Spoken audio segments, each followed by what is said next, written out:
Módulo accesorio. Inequidades en el acceso a los servicios de salud en VIH. El caso de las mujeres, presentada por Médica epidemióloga por la Universidad del Rosario en Bogotá. Máster en VIH por la Universidad Rey Juan Carlos de Madrid, España. Asesora médica nacional del programa Vivir Plus. Y directora médica del Centro de Expertos para la Atención Integral IPS. Ambas empresas dedicadas a la atención de personas afectadas por VIH en más de 12 ciudades de Colombia. Ella es la doctora Mónica Mantilla Suárez. Bueno, muy buen día para todos. Para mí es un honor pues estar acá participando con ustedes en este diplomado de manejo interdisciplinario de las personas viviendo con VIH. Y el doctor Humberto Guiño me asignó una conferencia que se llama Inequidades en Salud, el caso de las mujeres. Es un tema que me apasiona, que me encanta, ver cómo hemos a lo largo de estos años cambiado de esta medicina medicalizada, de únicamente estar pendiente de medicamentos y de paraclínicos, a entrar a ver todo lo que es el contexto social de las personas que tenemos bajo nuestro cuidado y cómo pues a lo largo del tiempo vamos entendiendo que es a veces más importante entender y comprender todo el contexto psicosocial de nuestros pacientes que en sí la parte médica que tanto nos han enseñado. Entonces, bueno, vamos a compartir la presentación. Espero que sea del agrado de todos ustedes. No tengo ningún conflicto para esta conferencia. Y para entrar y comprender un poco el tema de las inequidades en salud, vamos a mirar 3 casos. El primero es una mujer de 19 años, Camila. Tiene un diagnóstico por transmisión materno-infantil. Se le detectó el virus a los 2 años. Su madre murió y a raíz de eso se le hace el diagnóstico y su padre la abandonó tan pronto se enteró pues del diagnóstico. No sabemos si el padre también es VIH positivo o no. Ella estudió hasta 8º grado de bachillerato, tuvo un muy mal desempeño escolar.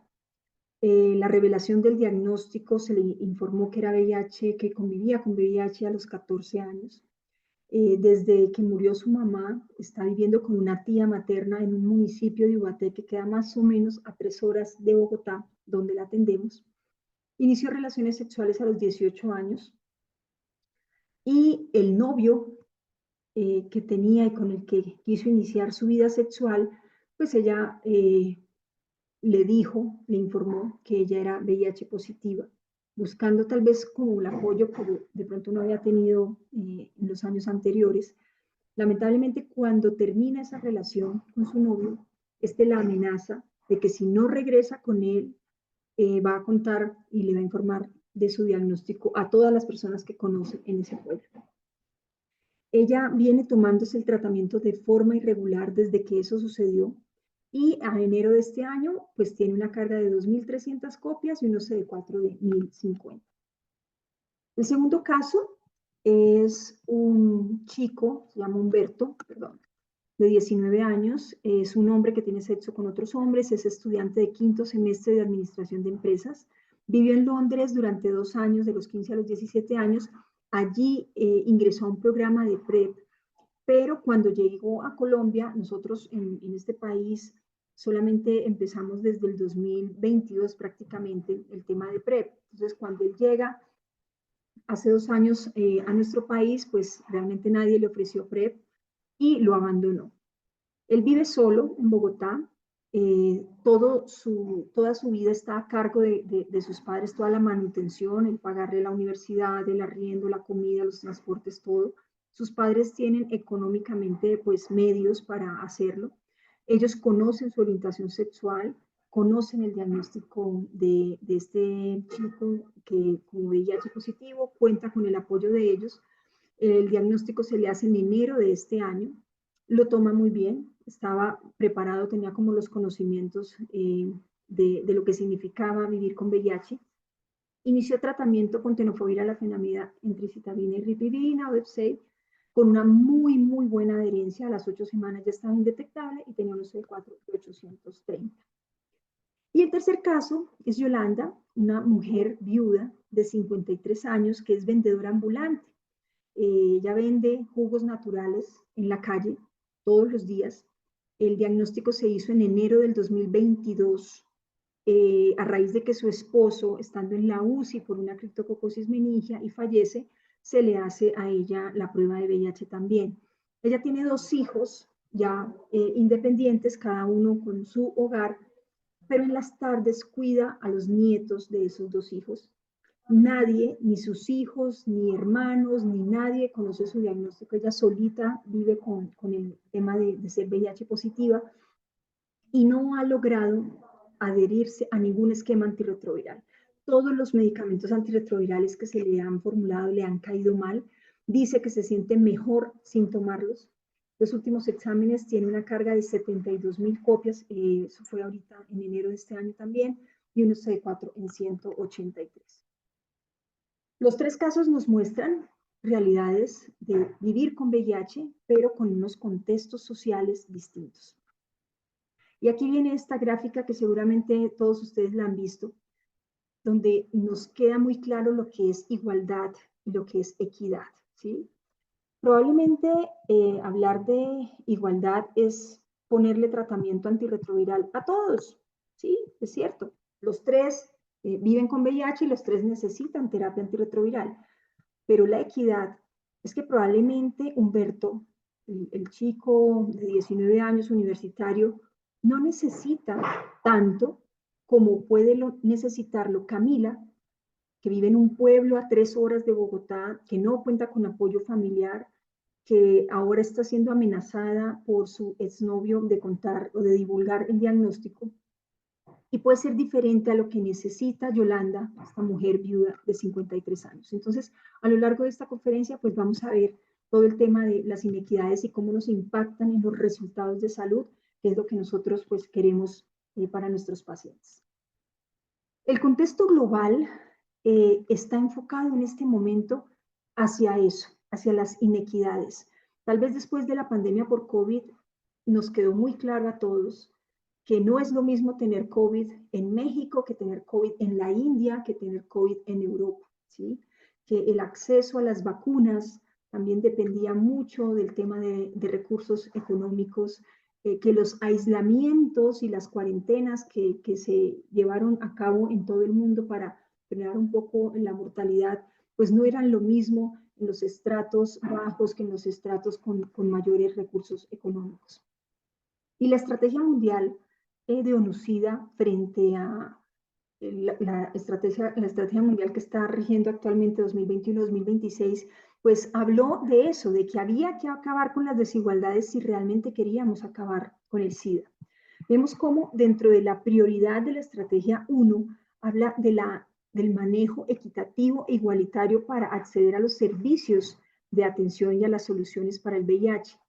Probablemente la información que tenía Humberto, siendo un hombre que tiene sexo con hombres, que vivió 2 años en Londres, es muy distinta a la información que tenía Yolanda, una mujer ama de casa que vende jugos en la calle. Y este es el enfoque que está haciendo Lucida de cómo si queremos realmente acabar con el SIDA, tenemos que enfocarnos frente al tema de las desigualdades. El año pasado, en diciembre del 2022, este fue el informe que sacó ONUCIDA hablando de las desigualdades peligrosas. Es un informe muy lindo y muy interesante que nos habla cómo las desigualdades a nivel mundial pueden estarse viviendo de distintas formas en cada uno de los países y sin embargo cómo es un objetivo el poder acabarlas y poder de esta forma lograr la meta de acabar con el SIDA para el 2030. Entonces, en este informe de desigualdades peligrosas, ONUCIDA habla de 3 tipos de desigualdades que las vamos a mirar rápidamente: las desigualdades de género, las desigualdades que tienen las poblaciones clave y las desigualdades que hay entre niños y adultos viviendo con VIH. Frente a las desigualdades de género, ¿qué nos muestra?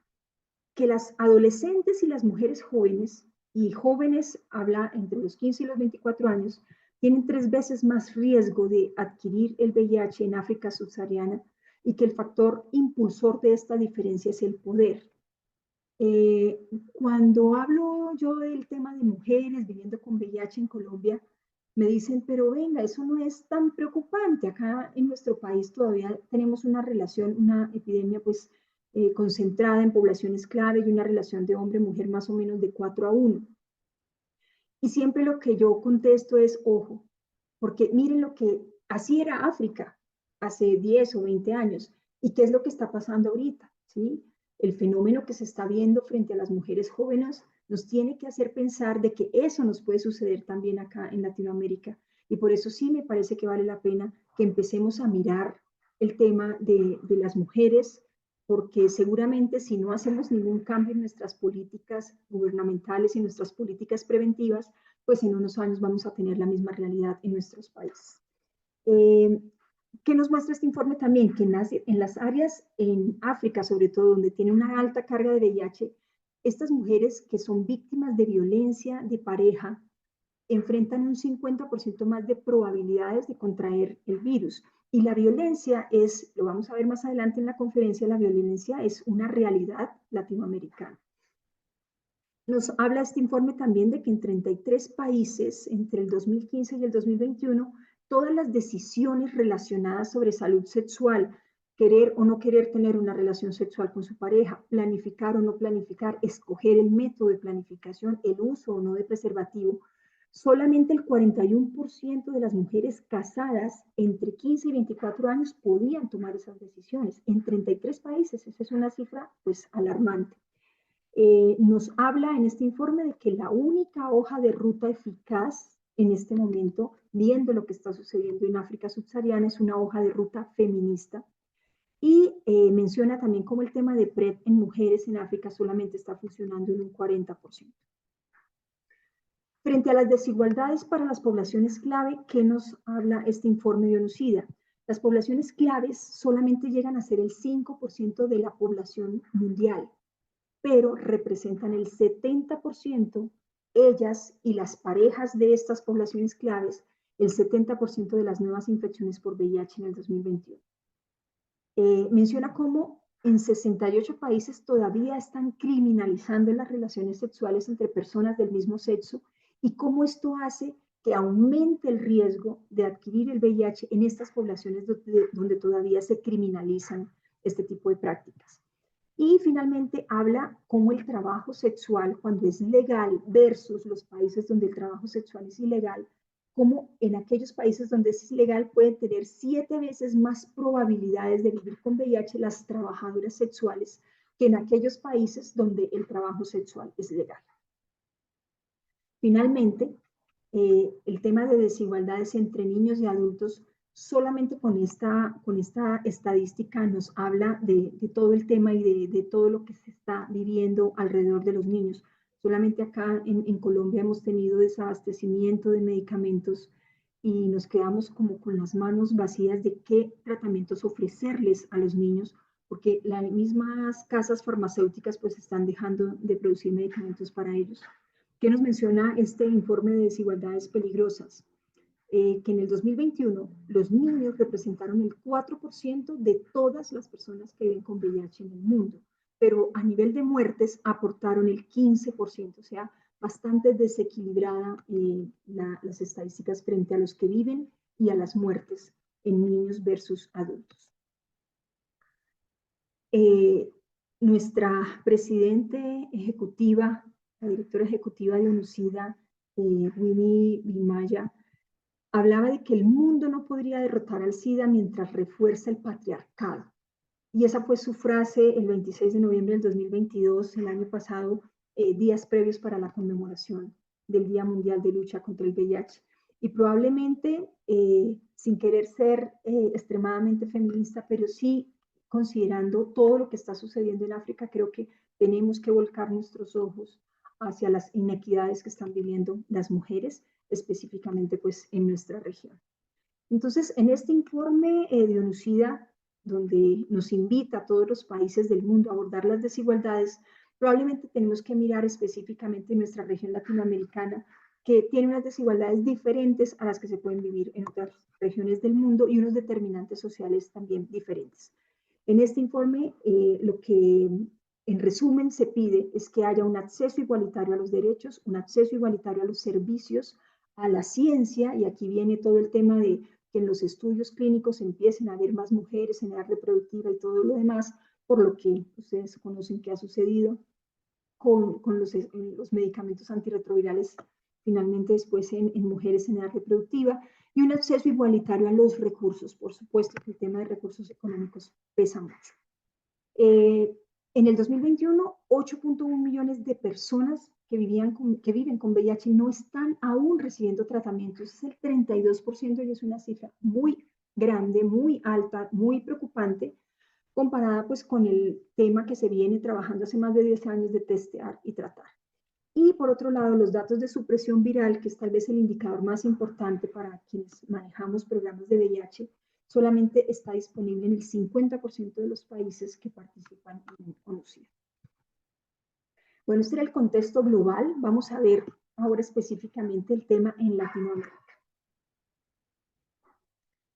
En este informe de la Organización Panamericana de la Salud del 2022 nos muestra, y seguramente ustedes ya lo han visto en muchas de las conferencias a las que asisten, cómo hemos evolucionado, ¿sí?, en el número de pacientes, en el número de personas que están con terapia antirretroviral en nuestro país. Nadie lo niega, pero hay que ver también el tema de cuántos logran estar indetectables. No es solamente estar formulando medicamentos, sino todo el contexto que hace que una persona no se los tome, como por ejemplo el caso número 3, el caso de Yolanda, ¿sí? Claro, hace un año le venimos formulando medicamentos, no los tolera, le estamos cambiando esquemas, pero hay algo que no permite que ella tome la terapia antirretroviral y hay algo que hace que ella tampoco se los tome porque seguramente, bueno, ahondaremos más en el tema psicosocial, pero el hecho de que nadie conozca su diagnóstico y que ella tenga que cuidar a sus nietos en la tarde probablemente hace que no sea tan adherente y tenga algún rechazo hacia los medicamentos antirretrovirales. Entonces, aunque la cobertura del tratamiento ha mejorado en nuestro país de 1995 al 2021, nos falta mucho en los resultados de esa terapia antirretroviral. Y lo vemos en esta gráfica. A nivel mundial, las nuevas infecciones por VIH del 2010 al 2021, o sea, 10 años aproximadamente, bajaron un 32.2%. En nuestra región subieron un 4.7%. Y esa ya es una alerta que tenemos. En tema de muertes, a nivel mundial bajó en un 51.7%, pero en nuestra región apenas bajó un 27.6%. Algo está pasando. Frente al tema de nuevas infecciones, número de personas en tratamiento y muertes, pues la gráfica es muy evidente, ¿no? El tema de nuevas infecciones prácticamente lo sostenemos. Las muertes han disminuido, pero no han disminuido en el mismo porcentaje que lo han hecho en el resto del mundo. ¿Y qué es lo que sucede? Que las nuevas infecciones en nuestra región siguen estando en las cifras de poblaciones clave, en lo que se llama una epidemia concentrada. Entonces vemos cómo todavía tenemos pues un muy alto porcentaje de hombres y que probablemente en las mujeres pues es mucho menor y hace que tengamos menos estrategias preventivas, que todos nos estemos enfocando en poblaciones clave, pero eso era lo que sucedía en África hace 10 o 15 años o 20 años. Entonces sí tenemos que empezar como a trabajar más en este tema. Fíjense aquí cómo pues las mujeres realmente vienen a estar representadas por el resto de la población y eso hace que también las campañas a nivel político pues sigan enfocándose hacia allí. ¿Qué pasa también en nuestra región y que es un factor, un determinante social muy importante? La pobreza, ¿sí? Este es el último informe de CEPAL, fue lanzado en Chile el 28 de noviembre del año 2022, hace 3 o 4 meses, y habla de que hay 201 millones de personas, que equivalen al 32% de toda la región latinoamericana, viviendo en situación de pobreza, y que de ellos, de estos 201 millones, 82 millones están en pobreza extrema. Esta es una cifra pues que nos tiene que poner a pensar en la situación que pueden estar viviendo cada uno de nuestros pacientes. Hablar de pobreza cuando sabemos que el primer objetivo de los objetivos de desarrollo sostenible es poner fin a la pobreza en todas sus formas es irónico, ¿sí? Pero esa es la realidad y sabemos que después de la pandemia de COVID, pues la situación financiera empeoró en la mayoría de los países latinoamericanos. Lo que nos dice la CEPAL en este informe es que estas cifras implican que 15 millones de personas adicionales estarán en situación de pobreza con respecto a lo que se vivía en el año 2019, antes de la pandemia del COVID, y que en pobreza extrema van a ser 12 millones los que empiezan adicionales a pasar a esta condición. La pobreza, entonces, en Latinoamérica para el 2022 se estableció en 201 millones, pobreza normal, bueno, pobreza, digamos, y pobreza extrema, 82 millones. Pero esta pobreza no es igual entre hombres y mujeres. Fíjense en esta gráfica de ese mismo informe, cómo la línea roja, que son mujeres, prácticamente en todos los países la supera, ¿sí? Si vamos a mirar acá la situación de México, mujeres 34.8%, hombres 31.8%, Colombia 32.7% mujeres, 27.8% hombres. Entonces, en nuestra región, si bien es un tema generalizado, es una problemática generalizada el tema de pobreza, la pobreza afecta mucho más a mujeres que a hombres. Y cuando vamos a mirar la pobreza entre niños, niñas y adolescentes comparados con la pobreza en adultos, nos pasa lo mismo.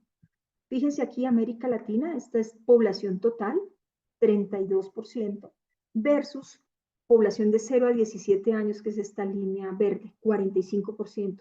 ¿Cuántas veces es más pobre los niños, niñas y adolescentes que un adulto? 1.4 veces. Y aquí podemos ver en México cuál es esta diferencia. 37 en la población general, 51 para los jóvenes o para la población entre 0 a 17 años. Y lo mismo se puede hablar de que es 1.4 veces más, se ve más pobreza entre niños, niñas y adolescentes que entre la población adulta. Porque esto también es importante. Algunos de ustedes que seguramente han oído hablar del Taller Latinoamericano de VIH, este proyecto del doctor Carlos Beltrán, ha mostrado cómo la incidencia de VIH se ha ido aumentando en estas poblaciones menores de 24 años, ¿sí? Entonces, si le sumamos esta tendencia y que tengamos una mayor proporción de pobreza en estas poblaciones, pues esto es una bomba de tiempo que seguramente ya la estamos viendo, pero si no la corregimos en unos años va a ser mucho peor. Entonces, nos dice este informe que casi el 45% de los latinoamericanos menores de 18 años viven en condiciones de pobreza y que este porcentaje excede en 13 puntos el promedio de toda la población de la región latinoamericana. Y que de estos 81 millones de jóvenes que están viviendo en situación de pobreza, 35 están viviendo en pobreza extrema, con todos los determinantes sociales adicionales que nos trae esta situación. Es una crisis que se está viviendo, pero que las consecuencias se van a ver a largo plazo. Fíjense cómo en el 2019 el porcentaje de jóvenes que estudiaban y trabajaban era del 13.1% estudiar y trabajar de forma remunerada, y esto bajó 3 puntos al 2020, solamente 10.5 actualmente, bueno, en el último informe lo tienen. En cambio, los que no estudian y no trabajan, que estaba en un 22.3%, aumentó a un 28.7% en nuestra región. Las desigualdades se vieron también en la forma como se enfrentó la pandemia. América Latina y el Caribe fue la región del mundo donde más se interrumpieron las clases presenciales, donde durante más tiempo estuvieron estos jóvenes en casa recibiendo educación virtual, sabiendo nosotros que no en todas partes de nuestros países, de nuestros municipios, contamos con internet, con computadores, con banda ancha, con fibra óptica y demás, donde ni siquiera podemos hablar de que el tema de acceso a celulares es igual para todas las regiones. Estos dos celulares, les pedí el favor de tomarles la foto porque son personas del campo, de regiones rurales, que con esto es lo que ellos tienen, ¿sí? Y a veces uno les dice, podemos hacer una videollamada, le puedo mandar un link por Meet para que se conecte, y ellos no entienden de qué les estamos hablando. Aquí también hay desigualdades. Probablemente estos sean los celulares que puede tener un vendedor ambulante o una chica huérfana que trabaja, entre comillas, en la casa de su tía, como un favor porque le dan la comida y le dan la vivienda. Entonces, este tema muchas veces nosotros lo pasamos desapercibido en nuestra atención diaria, pero los determinantes sociales pesan y pesan mucho en los resultados de salud. Bueno, vamos a hablar entonces, ya miramos el contexto global, ya miramos la situación en Latinoamérica, ahora vamos a hablar de las inequidades, específicamente las mujeres, y no solamente inequidades sociales, sino las inequidades biológicas también.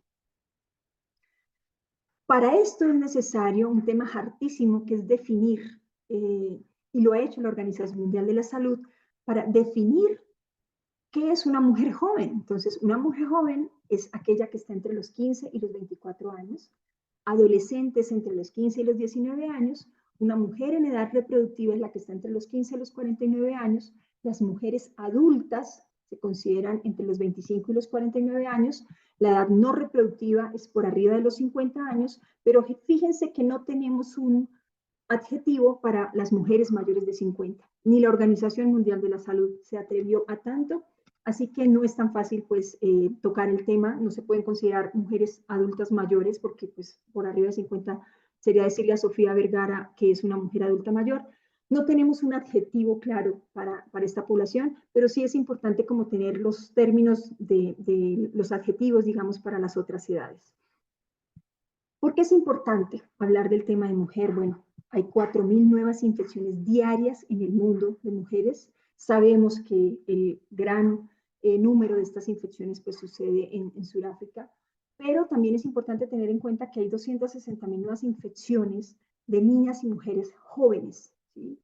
Que la meta del 2025 para UNICEF es tener menos de 50.000, bajar este número a este número, y que mientras la población de 15 a 24 años está aportando el 25% de las nuevas infecciones, solamente están representando el 10% de la población mundial. O sea que sí le tenemos que parar muchas bolas al tema de los jóvenes. Las mujeres tienen una vulnerabilidad biológica que ya ustedes conocen ampliamente. Sabemos cómo están presentes las células CD4, tanto en el tracto genital femenino superior como en el inferior, a nivel del cervix, como el tracto genital femenino inferior pues tiene un área mucho mayor de exposición de lo que puede tener la uretra masculina, como es muy frecuente el trauma epitelial dentro de las relaciones sexuales y cómo estos factores tienen unas implicaciones frente al tema de vulnerabilidad para que las mujeres adquieran el virus. Tenemos también una vulnerabilidad física, ¿sí? La violencia de pareja está presente hasta en un 13% en algunas de las series que se han revisado. La violencia por parte de su pareja incrementa 1.5 veces el riesgo de adquirir el virus. Es muy frecuente en mujeres jóvenes y en mujeres desescolarizadas, como el caso de Camila, que solamente pudo estudiar hasta 8º grado y que no ha tenido ese calor de hogar porque quedó huérfana de madre desde los 2 años y su papá la abandonó. Son mucho más susceptibles a ser vulneradas físicamente. Las mujeres que ejercen trabajo sexual tienen 26 veces más riesgo que las mujeres que no son trabajadoras sexuales de contraer el virus. Y fíjense el porcentaje de violencia física o sexual que han recibido las mujeres por parte de sus parejas, según un análisis que hacen del 2015 al 2020 en este informe. Me llamó mucho la atención. Esta meta, esta línea roja, es la meta que se trazó UNICEF para el 2025, que debe ser menor del 10%. Y felicitaciones, según este informe, México ya la alcanzó. Sabemos que no es cierto. Más o menos creo yo que México y Colombia se pueden parecer mucho en estas estadísticas y realmente lo vemos a diario con las noticias, con los feminicidios, con las golpizas y todo lo demás. Entonces, Fíjense cómo la vulnerabilidad física pues es un factor adicional a evaluar en nuestras mujeres. La vulnerabilidad emocional vuelve al mismo tema de la violencia.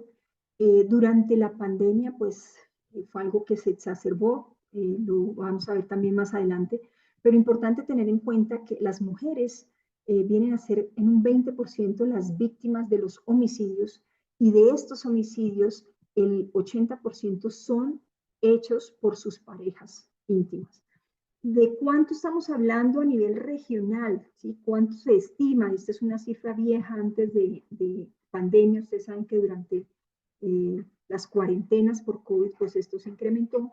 Y vemos cómo hay regiones donde llega a ser mayor del 30%, Latinoamérica habla de un 29.8%, pero vuelvo e insisto que esto es del 2010.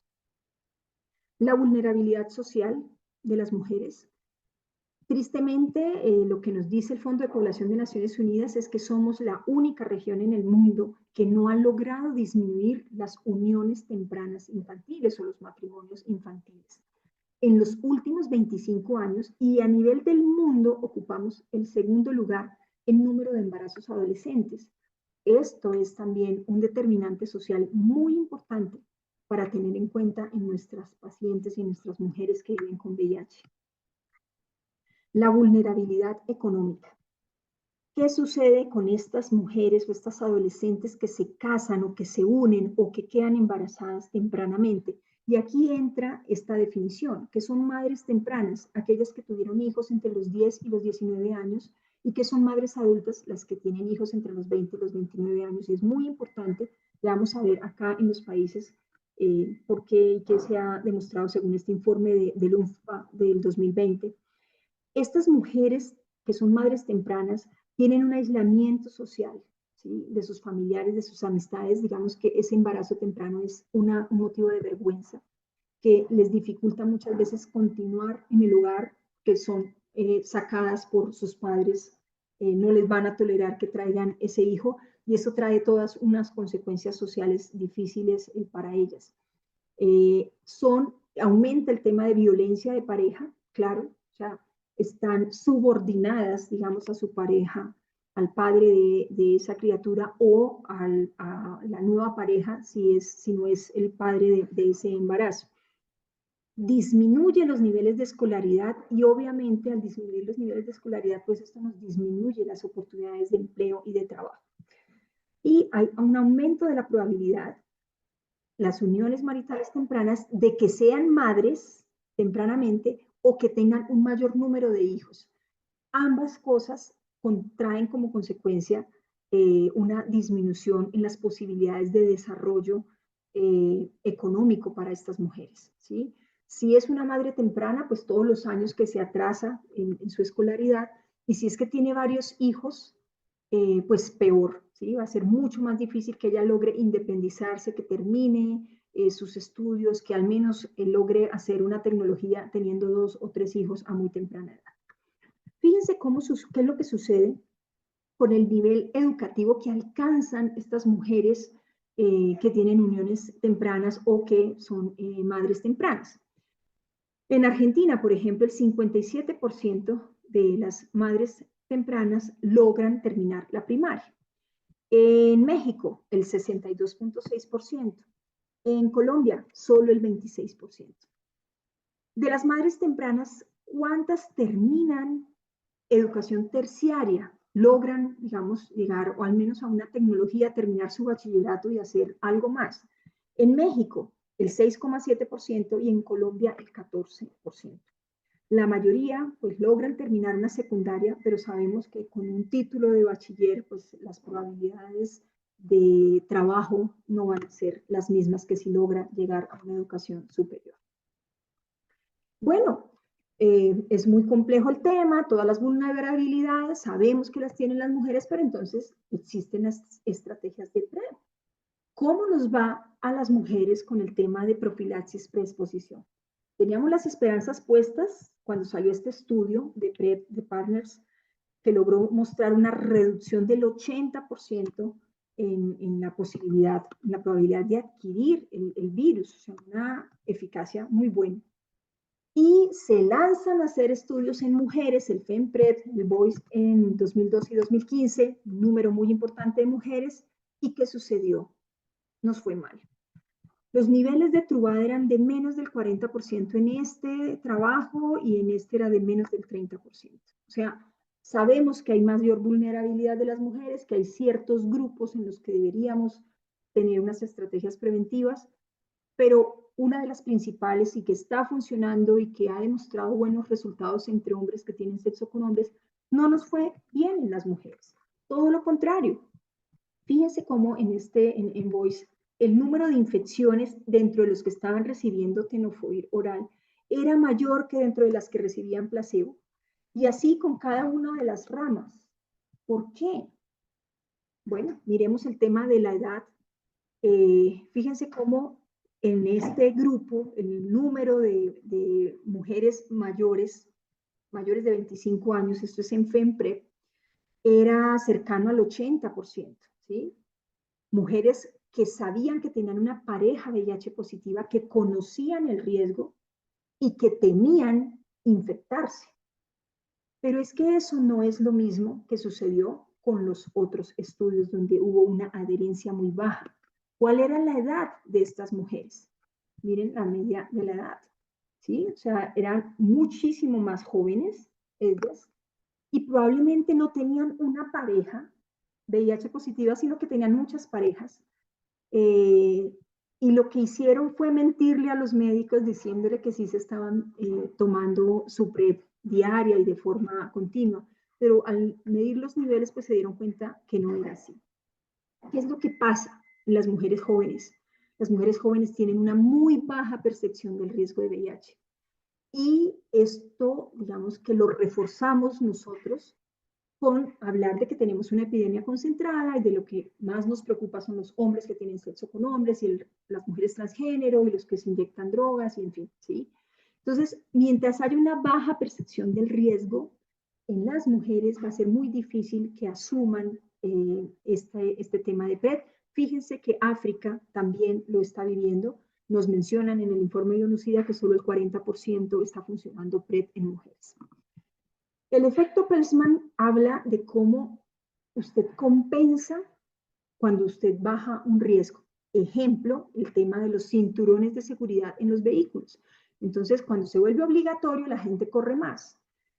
Se asume que al tener una profilaxis preexposición, asumen más riesgo. Eso no se ha demostrado, pero lo que habla, o digamos que las recomendaciones que mencionan, es que las medidas preventivas siempre deben ir acompañadas de un proceso de educación y de concientización.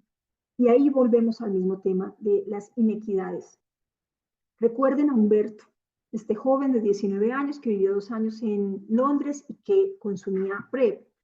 Los conocimientos que tenía Humberto frente al tema de VIH y a las medidas y a las estrategias de prevención no eran los mismos que los que tenía Yolanda, la ama de casa, vendedora ambulante de jugos, que su marido fallece por una criptococosis meningio. Entonces, hay que definir y hay que empezar a hacer estrategias educativas y de concientización, sobre todo en mujeres, ¿sí? Las mujeres de por sí no son adherentes a casi nada, y lo vamos a ver también más adelante. Estos son trabajos que muestran por qué les cuesta ser adherentes a los anticonceptivos orales. Cuando revisan en este trabajo, lo que sucede es que si era un anticonceptivo oral para no quedar embarazada, eran más adherentes que si era para manejarle acné, endometriosis o alguna otra patología ginecológica. Mencionan en este artículo lo importante que es en las mujeres jóvenes hablar del tema de educación y cómo, al parecer, las jóvenes tienden a ser menos adherentes por farmacofobia y por reactancia psicológica. ¿Qué es la reactancia psicológica? Es una tendencia a rechazar normas o indicaciones. Lo vemos no solamente en mujeres jóvenes, lo vemos en los jóvenes, ¿sí? Es una forma de rebeldía. A pesar de que pueden ser normas beneficiosas para ellos lo interpretan como que le están limitando su libertad personal, ¿sí? La reactancia psicológica es una reacción emocional contraria al autocuidado es muy, muy frecuente en los adolescentes y puede manifestarse de forma colectiva, no solamente de forma individual. Por ejemplo, ante acontecimientos políticos, sociales o económicos, y lo hemos visto, digamos, en manifestaciones de tipo contra una ley, contra un gobierno, contra una idea. ¿Mm? Entonces, sabemos que aunque en términos generales las mujeres son menos adherentes, sabemos que las mujeres jóvenes son aún menos adherentes que las mujeres de más edad. Entonces, volvemos al tema de que no les podemos tener un adjetivo, pero una mujer mayor de 50 años en este trabajo mostró que era mucho más adherente que las mujeres menores de 50 años. Miren las que están con tratamiento y tienen una carga viral suprimida, ¿sí? 59.9% en mayores de 50 y menores 54.7%. Todas ellas, independiente de la edad, encontraron que eran sexualmente activas, 32.7%, incluso en mujeres mayores de 50 años. Entonces, volvemos al mismo tema. El miedo es una respuesta de supervivencia. Si no hay miedo a infectarse por VIH, si no lo ven como un riesgo, es probable que no vayan a ser adherentes a las terapias preventivas. Yo en algunas conferencias siempre he dicho que a las mujeres nos enseñan desde muy pequeñas a temerle a un embarazo no deseado, ¿sí? Y es en lo que se enfocan todas las políticas de salud sexual y reproductiva, pero perdemos las oportunidades de en esos momentos, en esos servicios o en esas clínicas de salud sexual y reproductiva, de hablar de las infecciones de transmisión sexual. Entonces, definitivamente a demanda pues no nos funciona. Sabemos que las 4 tabletas semanales tienen concentraciones mucho menores a nivel del tracto genital femenino que en tejido rectal. Hay estudios en proceso para el tema de TAF, pero pues por ahora PrEP realmente no es una buena estrategia para mujeres. Ahí entran todas las demás estrategias, los anillos de dapirina que ustedes conocen y demás, pero no es motivo de esta conferencia. El inicio de tratamiento, entonces, ¿qué también nos va con iniciar tratamiento el mismo día? A ver si esa es una estrategia que funciona mejor que esperar un mes mientras se hacen exámenes, mientras se les hace educación.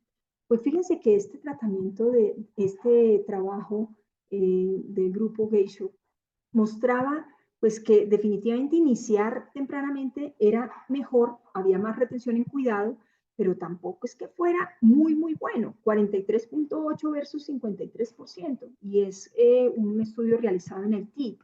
¿Qué pasará entonces? O sea, también tiene algo que ver el tema latinoamericano. Y fíjense en este trabajo de Lilian, también de inicio en el mismo día, cómo se perdían más los que habían iniciado en el mismo día. Pero cuando vamos a mirar cuál era esa población, fíjense acá, el mismo día 29.2% versus 22 días 21.3%. Pues la diferencia no es que fuera mucha. Pero cuando vamos a mirar en este trabajo, el 74.1% eran mujeres que habían iniciado el mismo día y estaban embarazadas el 50%. Lo vemos en nuestra práctica, cómo estas mujeres de pronto inician de forma intempestiva su terapia antirretroviral y nace el bebé y se pierden, no vuelven a los programas de atención. Y les mostraba este es un caso nuestro de una ciudad, no es de acá de Bogotá, es de una ciudad creo que es de Barranquilla, donde nos damos cuenta que ella no se está tomando el tratamiento desde julio. ¿Y por qué? Porque no acepta su diagnóstico de infección por VIH. Y vuelvo al mismo punto, recuerden, es mucho más fácil seguramente para un hombre que tiene sexo con otros hombres, que ha conocido otras personas que viven con VIH, que para las mujeres. Aceptar el diagnóstico para las mujeres que no están tan familiarizadas con el tema de VIH-Sida les cuesta mucho más. Y ahí este es un determinante social que implica que tengamos que tomarnos el tiempo para explicarles a ellas. Bueno, nuevamente, el tema de mujeres, ya no teniendo en cuenta la edad, solamente el hecho de ser mujeres, fíjense en esta cohorte de VIR, cómo muestra que en tema de tomar terapia antirretroviral, las barras son muy similares entre hombres blancos, mujeres blancas, hombres hispanos, mujeres hispanas, hombres y mujeres negros. No hay gran diferencia entre el porcentaje de los que toman, pero cuando vamos a mirar las barras de los que logran supresión viral, fíjense que las mujeres blancas tienen un menor porcentaje que los hombres blancos, las mujeres hispanas tienen un menor porcentaje que los hombres hispanos y, bueno, las mujeres negras sí logran tener una barrita un poco superior que la de los hombres negros. Frente a otras terapias que no sean antirretrovirales, esta cohorte italiana fue publicada el año pasado, es muy reciente y muestra cómo, listo, tratados todos, no hay diferencia entre hombres y mujeres, pero cuando vamos a ver adherencia mayor del 80%, miren lo que es con las mujeres de menos de 50 años, ¿sí? Es bastante diferente de lo que se logra con los hombres. Y bueno, digamos que en ya mayores de 80 años, las curvas tienden a ser similares. Entonces, el tema de la adherencia, no solamente para terapia antirretroviral, sino para otras patologías con las mujeres, es un poco más complicado. ¿Por qué? ¿Por qué hay mala adherencia en las mujeres? Bueno, pues no les tengo la respuesta, pero me parece importante mostrar que hay otros factores importantes a tener en cuenta que pueden incidir en que nuestras mujeres tengan distintos resultados en salud frente a los hombres. Una es bueno, y estas son algunas referencias que muestran los peores resultados en salud por mala adherencia, que las mujeres tienen mayor activación inmune en respuesta al virus que los hombres, pero fíjense esto, hay unos factores sociales comportamentales distintos a los de los hombres, y el tema de las cargas de comorbilidades también pues es mayor en las mujeres que en los hombres. El tema de abuso de sustancias, pues uno tiende a pensar que hay mayor abuso de sustancias en hombres que en mujeres.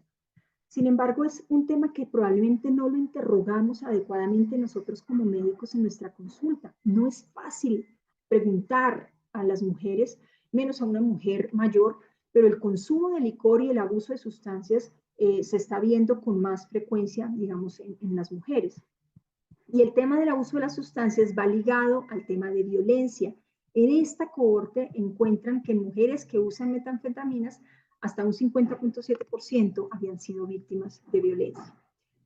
¿Cómo interrogamos el abuso de sustancias? Ni siquiera lo sabemos hacer. Y si miráramos las historias clínicas de muchos programas, seguramente hay algunos muy juiciosos, pero hay otros que no lo están haciendo. ¿Cuántas veces en el último año ha consumido una droga ilegal o ha utilizado un medicamento no recetado por razones médicas? ¿O cuántas veces en el último año ha tomado 4 tragos o más en un día? Fíjese que es una pregunta sencilla, no les puse la referencia, pero está en la guía europea, NELEAX, y me parece que es interesante cómo a partir de 2 preguntas tan simples podemos obtener información importante que nos puede hablar de un determinante social distinto o de una inequidad en ese paciente que nos va a dar un resultado en salud diferente. La violencia doméstica, bueno, lo que sucedió en el tema de pandemia, y cómo no se sentían seguras, digamos, de estar en este aislamiento prolongado que se vivió en el mundo. Desigualdades biológicas, cuántas mujeres de pronto notan que al empezar terapia antirretroviral aumentan de peso y no quieren aumentar de peso. El estudio Advance pues, nos alertó un poco frente al tema de cómo aumentaban de forma diferente mujeres y hombres y cómo el tema de raza también tuvo que ver. Posteriormente pues hacen estos trabajos el doctor Paul Sass mostrándonos pues que el aumento de peso es algo inherente al inicio de la terapia antirretroviral, y que sí, efectivamente las mujeres aumentan más de peso que los hombres y que las mujeres de raza negra mucho más que las mujeres de raza no negra. El tema de la menopausia probablemente también pega muy duro en que nuestras mujeres no sean adherentes.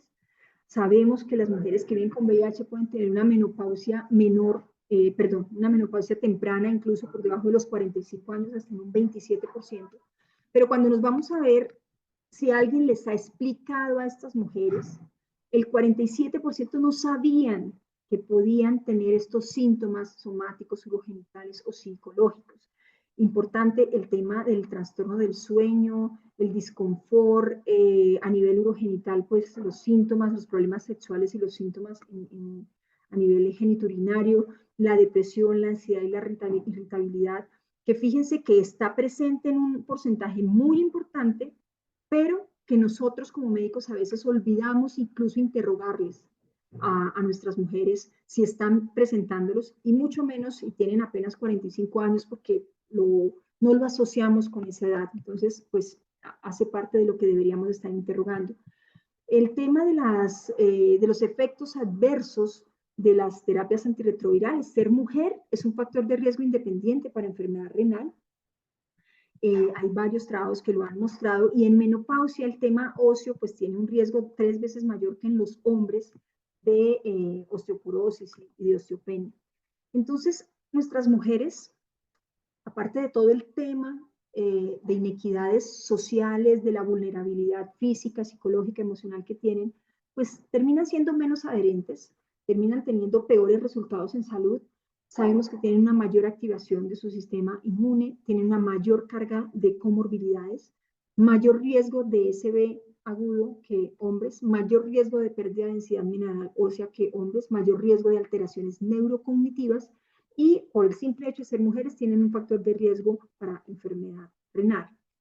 Entonces, ¿qué vamos a hacer? O sea, definitivamente no solamente desde el punto de vista social hay inequidades, sino que desde el punto de vista biológico, desde el punto de vista de efectos adversos también.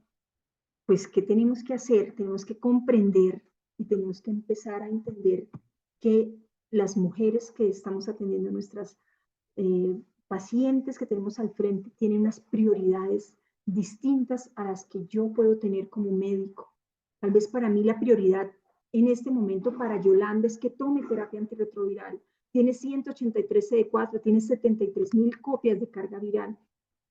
Pero si yo le hablo solamente desde el punto de vista médico y no conozco su entorno, no conozco el miedo que tiene ella de que sus hijos sepan que es VIH positiva, de que no la dejen seguir cuidando a sus nietos, realmente voy a fracasar en mi labor. Entonces, las prioridades de la mujer hablan de unos determinantes sociales. Les quise traer unas frases de pacientes, de mujeres que me han dicho que me ponen a pensar, una cosa pienso yo como médico y otra cosa piensan ellas como pacientes. Doctora, no me tomo el tratamiento porque cuando veo ese frasco de pastillas me acuerdo de mi esposo y me pongo a llorar. Doctora, no vengo a las citas con regularidad porque no tengo con quién dejar a mis hijos cuando vengo a la cita. Mire, doctora, a mí no me importa si me voy a morir en 5 años. Si me muero, pero le alcanzo a dejar a mi mamá su propia casa, no me importa lo demás. Doctora, yo hace 3 meses me quedé sin trabajo porque esas pastillas me mareaban, entonces yo no me las tomaba cuando me daban trabajo de noche. Doctora, es que el papá de mi hijo me amenazaba, por eso me fui a vivir con mi mamá en el pueblo y por eso no vengo hace 1 año a controles.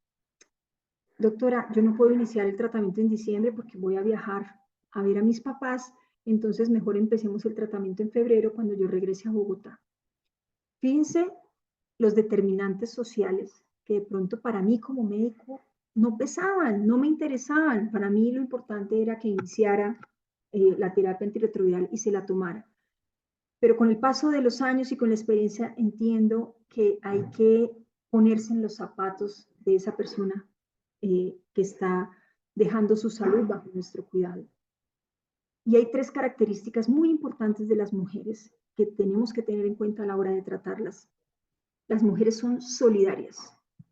Entonces, si el sobrino tiene problemas, ella se carga ese problema. Si hay que llevar a los papás a cita médica, ella prefiere llevar primero a sus papás que asistir a la cita con nosotros. Si el hermano tiene problemas, ella ayuda al hermano. Si los hijos tienen problemas, ella ayuda a los hijos. Yolanda prefiere cuidar sus nietos que cuidarse ella misma. Las mujeres son solidarias.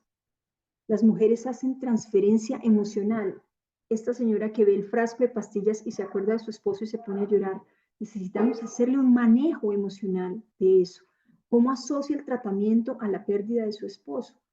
Tienden a hacer mucha transferencia emocional. Y le decía a alguien, la transferencia emocional es lo que ha hecho el éxito de las telenovelas, porque las mujeres hacen transferencia en esa protagonista o en esa villana de las telenovelas, hacen transferencias buenas y hacen transferencias malas. Por eso el trabajo de pares puede funcionar mucho. Cuando yo logro presentar a dos mujeres en situaciones sociales similares, una logró con éxito salir adelante, puede ser el modelo que necesita la otra para salir. Y por otro lado, las mujeres tienen una carga social altísima, ¿sí?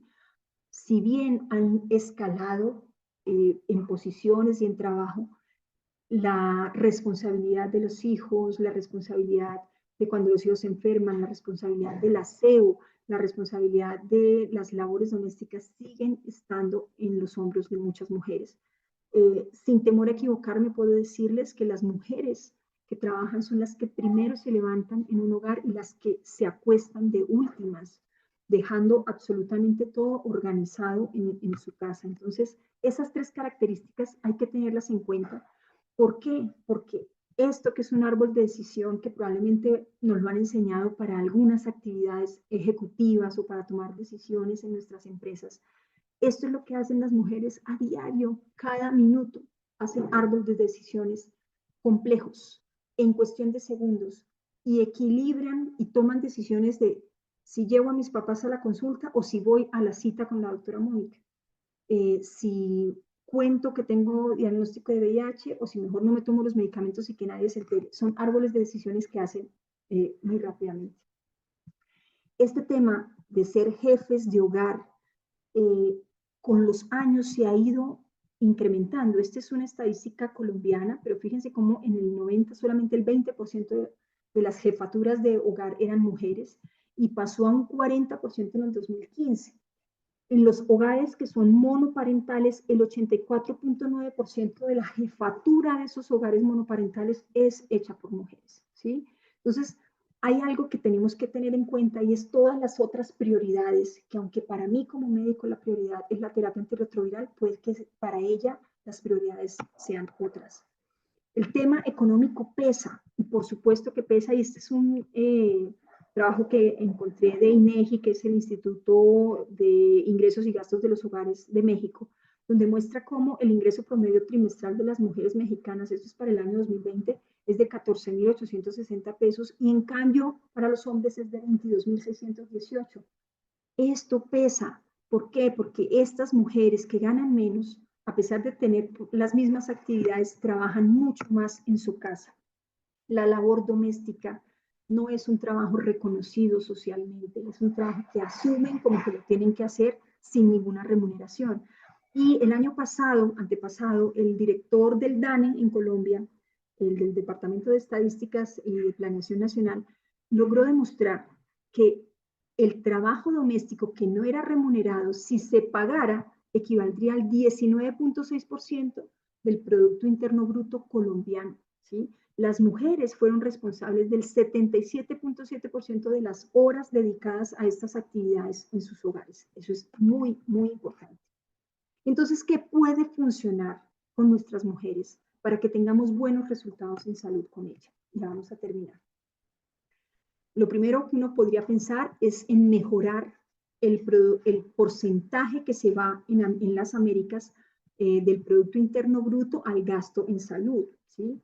Si vemos acá, hay países como Cuba que destinan un alto porcentaje y Estados Unidos un alto porcentaje de su Producto Interno Bruto al gasto en salud. Y hay países como México, donde en esta estadística, no sé si es confiable o no, ustedes lo deben saber más que yo, pero es del 2021, muestra que solamente es del 2.7%, o sea, como la tercera parte, menos de la tercera parte de lo que se invierte en Cuba y en Estados Unidos. Pero no es solamente tener más recursos económicos en salud lo que nos puede dar mejores resultados. Fíjense que la esperanza de vida de Estados Unidos, pese a que es uno de los países que más gasta por persona en salud, no tiene una muy buena expectativa de vida. contrario a lo que sucede en Japón, que se gasta casi que la mitad de lo que gasta Estados Unidos y tiene una esperanza de vida de casi 10 años por arriba.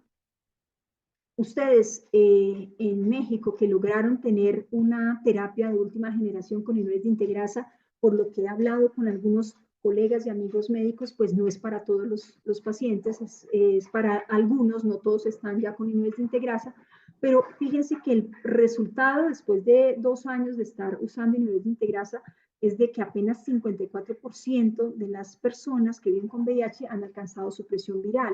Entonces no basta solo con un medicamento antirretroviral efectivo, excelente, sino que está pesando el tema de determinantes sociales probablemente en esto. ¿Qué puede funcionar? Los KPLHS, que es el trabajo de pares, y que me parece que es un excelente modelo el que están mostrando en países como Tailandia, Vietnam, Filipinas. Creo que para las mujeres, por esa transferencia emocional que tenemos, puede funcionar mucho conocer pares, conocer mujeres de la misma edad, de mi misma condición socioeconómica, con una historia de vida similar, que han logrado salir adelante y que ese sea mi modelo, que sea mi par a seguir. ¿Qué podría funcionar aparte del tema de los pares y sobre todo en estas edades tan complejas de los 12 a los 25 años? Las consejerías, las clínicas de infecciones de transmisión sexual, ligar los programas de planificación familiar con el tema de hacerse la prueba de VIH. Es increíble, al menos acá en Colombia, cómo va desligado lo uno de lo otro. Como les decía, para muchas mujeres lo más preocupante es tener un embarazo no deseado, pero simultáneamente a esa planificación no estamos haciendo educación sexual. Entonces, si ya tengo un implante, si ya tengo un dispositivo, ya dejo de preocuparme por el embarazo y libero mi sexualidad sin tener en cuenta las consecuencias de infecciones de transmisión sexual y obviamente de VIH. Los clubes de adherencia pueden funcionar, ¿sí? Clubes de adherencia solo de mujeres, manejado, digamos, para mujeres. De acuerdo a las inequidades de salud y a los determinantes sociales, este trabajo de Cornelius es muy bonito porque muestra cómo impacta positivamente en la adherencia a la terapia antirretroviral cuando yo logro dar vivienda, hospedaje, comida y transporte a estas personas de zonas apartadas. Vuelvo al caso de nuestra paciente de 19 años que tenía el diagnóstico de VIH por transmisión materno-infantil, que vive a 3 horas de Bogotá, que probablemente le cuesta trabajo venir hasta esta ciudad por sus medicamentos todos los meses, que necesita un apoyo, seguramente el día que viene no puede comer nada porque es tan limitado el ingreso económico que ella tiene, que esto está pegando en la adherencia antirretroviral. Tenemos que evidenciar esos determinantes sociales en nuestras consultas, ¿sí? Tenemos que hacer educación sexual mucho más temprana, tenemos que saber evaluar la violencia de pareja, que seguramente se nos está pasando, y evaluar el consumo de sustancias psicoactivas. No es fácil, y menos en mujeres mayores, pero el consumo de licor que se puede empezar a ver en mujeres mayores de 50 es importante. Hay que hacer una atención con enfoque de género, y vuelvo a insistir en el tema de pares, que puede ser una estrategia que nos funcione. Las mujeres necesitan empoderamiento, ¿sí? Y motivación. Eso es lo que probablemente hace la diferencia. Sí está demostrado, como les mencioné, pues que son menos adherentes que los hombres, pero hay que entender esos determinantes sociales, esas inequidades que hacen que tengan unos resultados en salud peores que los que tienen los hombres. Ya para finalizar, entonces, tenemos pacientes, esta es la realidad en nuestros países latinoamericanos, por el tema de corrupción seguramente hay gente que tiene esto y más, y hay gente que está en esta posición. Ya aprendimos lo que es igualdad y lo que es equidad, pero necesitamos que haya más justicia, ¿sí? Necesitamos que puedan todos ver el partido, que todos puedan tener acceso a conocimientos, que todos puedan tener acceso a tecnología, a internet, a enseñanza o educación sexual en los colegios, y sabemos que por temas religiosos, políticos o geográficos, pues eso no es lo que estamos viviendo en nuestros países. Bien, eso era todo lo que tenían para comentarles. De verdad, muchas gracias, doctor Humberto, por esta invitación, a la Asociación Mexicana de Médicos en VIH, pues de verdad, gracias por esta oportunidad, por permitirme compartir con ustedes. Está mi correo electrónico por si quieren hacerme algún comentario, alguna pregunta, alguna crítica. Soy súper abierta a la crítica y me encantaría pues leerlos. Muchas gracias.